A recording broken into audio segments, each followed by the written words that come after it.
প্রশ্ন আসতে মুসলমান ভাইরা আমার, আল্লাহ তাআলা কেন আস্তাগফির রাসূলুল্লাহ সাল্লাল্লাহু আলাইহি সাল্লামকে বললেন ইস্তেগফার করেন? প্রশ্ন আসতে পারে রাসূলুল্লাহ সাল্লাল্লাহু আলাইহি সাল্লাম কি জীবনে কোনো গুনাহ করেছেন কিনা? না না, সম্ভব নয় মুসলমান। কি রে শুকর আদা করি ইলাহি তোমার, ইলাহি তোমার। কি কয়েকদিন আগে 16ই ডিসেম্বর চলে গেল, বাংলাদেশের জন্য একটা আনন্দের বিষয় চলে গেল। অনেক মানুষের রক্তের বিনিময়ে আল্লাহ তাআলা বাংলাদেশের লাল সবুজের পতাকা দান করেছিলেন। স্বাধীনতা দিবস 16ই ডিসেম্বর চলে গেল, বিজয় দিবস। আল্লাহ তাআলা এই বিজয় দিবস যেহেতু চলে গেল, এটাই বিজয়ের মাস, এই জন্য সূরাতুন নাসর তেলাওয়াত করেছি। বিজয় আসে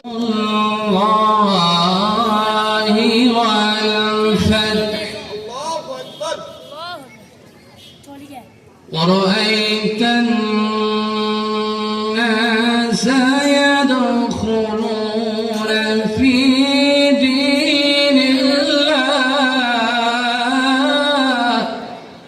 হাদিসে পাকের মধ্যে রাসূলুল্লাহ সাল্লাল্লাহু আলাইহি ওয়াসাল্লাম ইরশাদ করেন, আত-তাইবু মিনাজ যামবি কামান লা যামবা লা।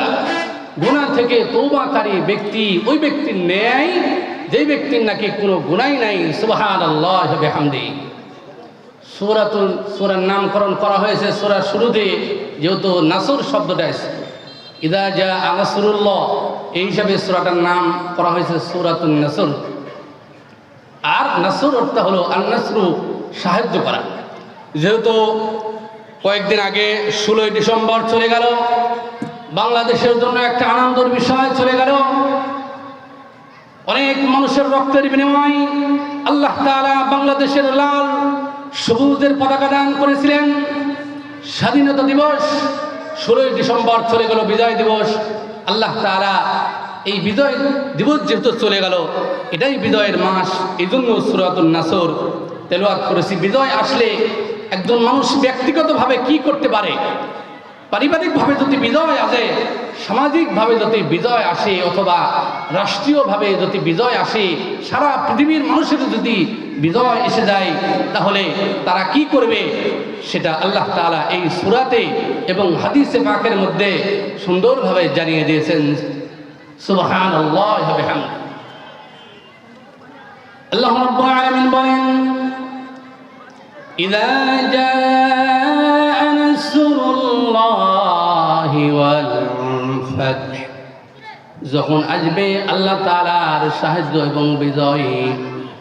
ওয়ারাআইতান নাসা ইয়াদখুলুনা ফি দীনিল্লাহি আফওয়াজা,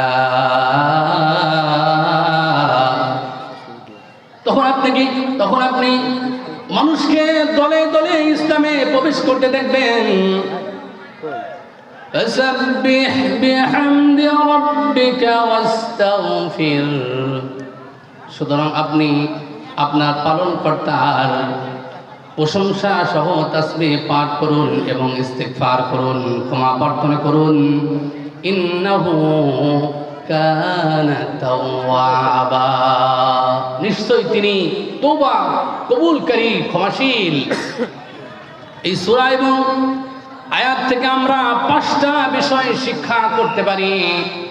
1 নাম্বার বিষয় হলো, যখন বিজয় আসবে ব্যক্তিগতভাবে বিজয় আসতে পারে, পারিবারিকভাবে বিজয় আসতে পারে, রাষ্ট্রীয়ভাবে যখন বিজয় এসে যাবে, 1 নম্বর কাজ হলো কি করতে হবে? তাসবিহ পাঠ করতে হবে প্রশংসা সহকারে। সুবহানাল্লাহ বলতে হবে। এই বিজয় তো আল্লাহ রাব্বুল আলামিন দিয়েছেন। স্বাধীনতার বিজয় যদি কেউ বলে বাংলাদেশের মানুষ আমরা অর্জন করেছি, না না, কোশ্চিন কালেও সম্ভব নয়। অবশ্যই অবশ্যই এটার গায়বী শক্তি রয়েছে, সেটা হলো আল্লাহ প্রদত্ত একটা শক্তি। আল্লাহ তাআলা দিয়েছেন বিদায় বাংলাদেশের মানুষ স্বাধীনতা অর্জন করতে পারছে, বিজয় দিবস অর্জন করতে পারছে। যদি মানুষেরাই করতে পারত, বাংলাদেশের মানুষ যদি বিজয় করতে পারত, তাহলে ইউক্রেন রাশিয়া কেন বিজয় হইতেছে না? বিভিন্ন মুসলিম রাষ্ট্র আছে, এখন পর্যন্ত যুদ্ধ চলতেছে, তারা কিন্তু এখনো বিজয় করতে পারে নাই। তার মানে বোঝা গেল বিজয়টা আসে কার থেকে? আল্লাহ তাআলার পক্ষ থেকে আসে। এজন্য প্রথমে আল্লাহ তাআলার কি করতে হবে? তাসবিহ পাঠ করতে হবে। আল্লাহ তাআলা নবীকে জানিয়েছেন, সারা জীবন তো আপনি উম্মতের জন্য কেঁদেছেন, উম্মতের জন্য দান দান মুবারক শহীদ করে দিয়েছেন। ইয়া রাসূলুল্লাহ, ইয়া হাবিবাল্লাহ,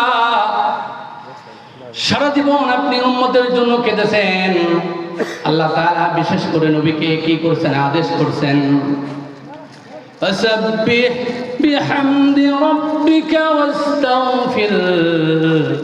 আমি আপনাকে বিজয় দান করেছি, মক্কা বিজয় আমি আপনাকে দান করলাম।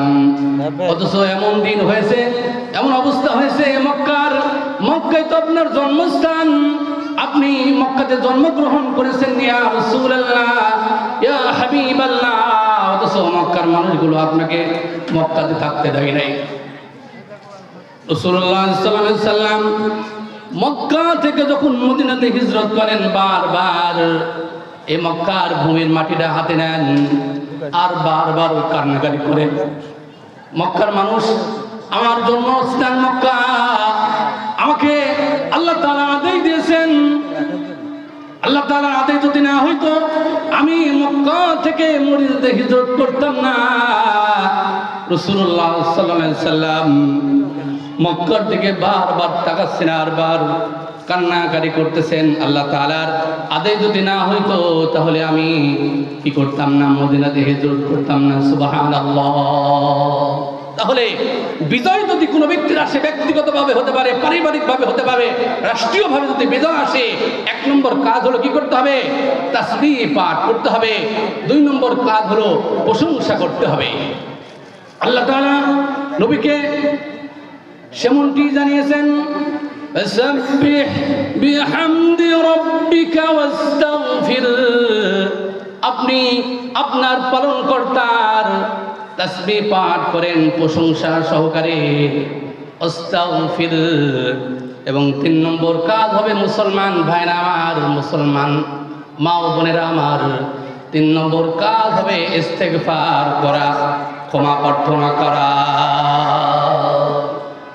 দেখেন, বাংলাদেশের সাথে অন্য রাষ্ট্রে যদি খেলা হয়, বাংলাদেশ যদি গোল দিয়ে দেয়, সঙ্গে সঙ্গে সবাই লাফিয়ে ওঠে। লাফিয়ে ওঠানো যাবে না। আল্লাহ রাব্বুল আলামিন এই গোলটা দেওয়ার তৌফিক দান করলেন, এর জন্য সিজদায় পড়ে যেতে হবে, সিজদায় পড়ে যেতে হবে। 3 নম্বর কাজ হবে ইস্তেগফার করতে হবে। আল্লাহ, এই বিজয় অর্জনের জন্য ছোটখাটো ভুল হইতে পারে, আল্লাহ তুমি আমাকে মাফ করে দাও, সমস্ত উম্মতদেরকে তুমি মাফ করে দাও। সুবহানাল্লাহ। 4 নম্বর কাজ হলো মাল্লাম ইয়াশকুরিন নাস লাম ইয়াশকুরিল্লাহ। আল্লাহর হাবিব সাল্লাল্লাহু আলাইহি সাল্লাম জানিয়েছেন, যাদের মাধ্যমে বাংলাদেশের বিজয় অর্জন হলো তাদেরও প্রশংসা করতে হবে, তাদেরও শুকরিয়া করতে হবে। এই বাংলাদেশের বিজয়ের জন্য যারা জীবন দিয়েছেন, আল্লাহ তাআলা তাদের সকলকে, তাদের কবরগুলোকে আল্লাহ তাআলা জান্নাতুল ফিরদাউসে পরিণত করে দেন। সবাই বলুন আমিন। 5 নম্বর কাজ হলো শুকরিয়া, শুকরের নামাজ আদায় করতে হবে। শুকরের নামাজ সম্পর্কে তো আমাদের জানা নাই।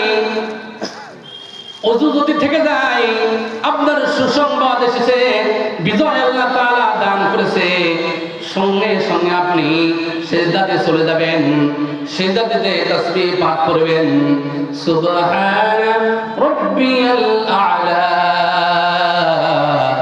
সুবহানা রাব্বিয়াল আ'লা, সুবহানা রাব্বিয়াল আ'লা।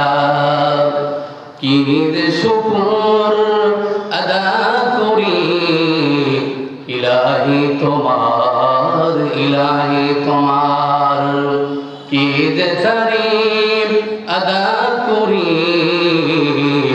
ইলাহি তোমার, ইলাহি তোমার। প্রশ্ন আসতে মুসলমান ভাইরা আমার, আল্লাহ তাআলা কেন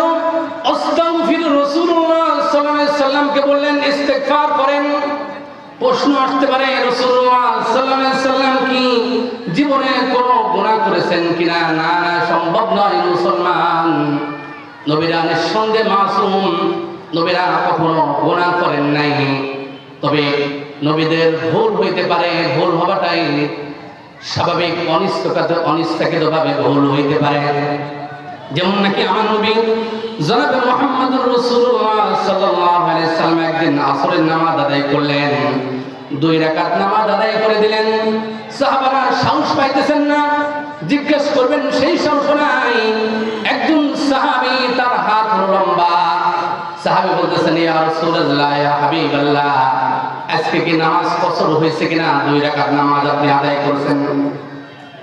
নবী সাল্লাল্লাহু আলাইহি সাল্লাম বললেন, না না, নামাজ তো কসর হয় নাই, নামাজ কসর হয় নাই।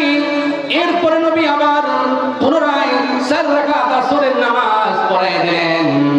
এর মানে বোঝা গেল নবীদের মধ্যে অনিচ্ছাকৃতভাবে ভুল হইতে পারে। আমাদের নবীরও হয়েছে, ভুল হয়েছে। আর ভুল আর গুনাহটা কোশ্চিন কালেও এক হইতে পারে না। নবী কোনোদিন গুনাহ করেন নাই।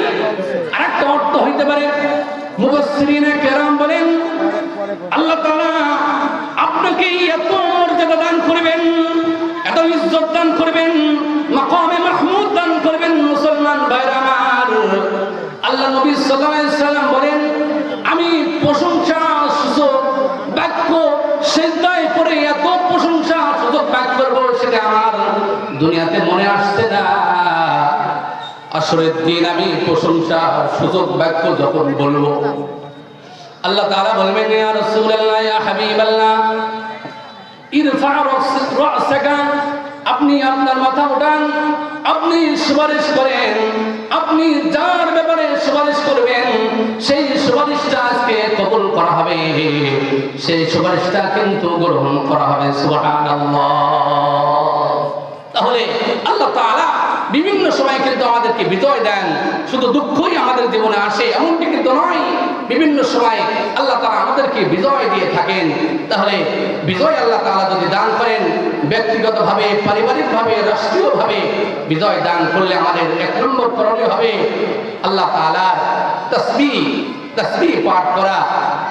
2 নম্বর করণীয় হলো আল্লাহ তাআলার প্রশংসা করা।